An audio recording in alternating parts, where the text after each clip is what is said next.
ఆంధ్రప్రదేశ్, తెలంగాణ, కర్ణాటక, తమిళనాడు ఈ 4 రాష్ట్రాల్లో ఉప ముఖ్యమంత్రులు ఉన్నారు. తెలంగాణలో ఉప ముఖ్యమంత్రి బట్టి విక్రమార్క.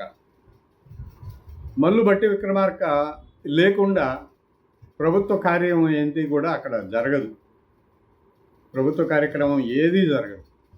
దాదాపుగా ముఖ్యమంత్రి అక్కడ 2వ స్థానంలో పనిచేస్తూ ఉంటారు. బట్టి విక్రమార్క చేతుల మీదుగానే కార్యక్రమాలన్నీ నడుస్తున్నాయి. చాలామంది మంత్రులు ఆయన కంట్రోల్లోనే, ఆయన నాయకత్వంలోనే పనిచేస్తున్నారు.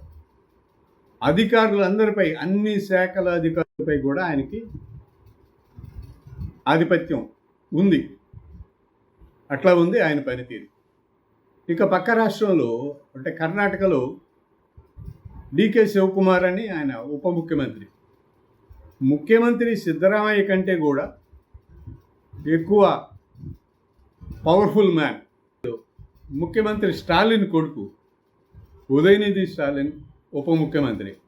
చాలా వరకు పరిపాలనకు సంబంధించి ఉదయనిధి స్టాలిన్ ఉప ముఖ్యమంత్రి నిర్ణయాలు తీసుకుంటున్నారు.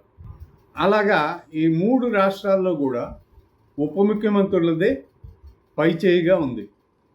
ఇక ఆంధ్రప్రదేశ్కి వస్తే మనం ఎవరికి పెద్దగా చెప్పుకోవాల్సిన పని లేదు. ఆయన ఉప ముఖ్యమంత్రి అయ్యి ఇప్పటికీ 15 నెలలు అవుతుంది, దాదాపు సంవత్సరంన్నర.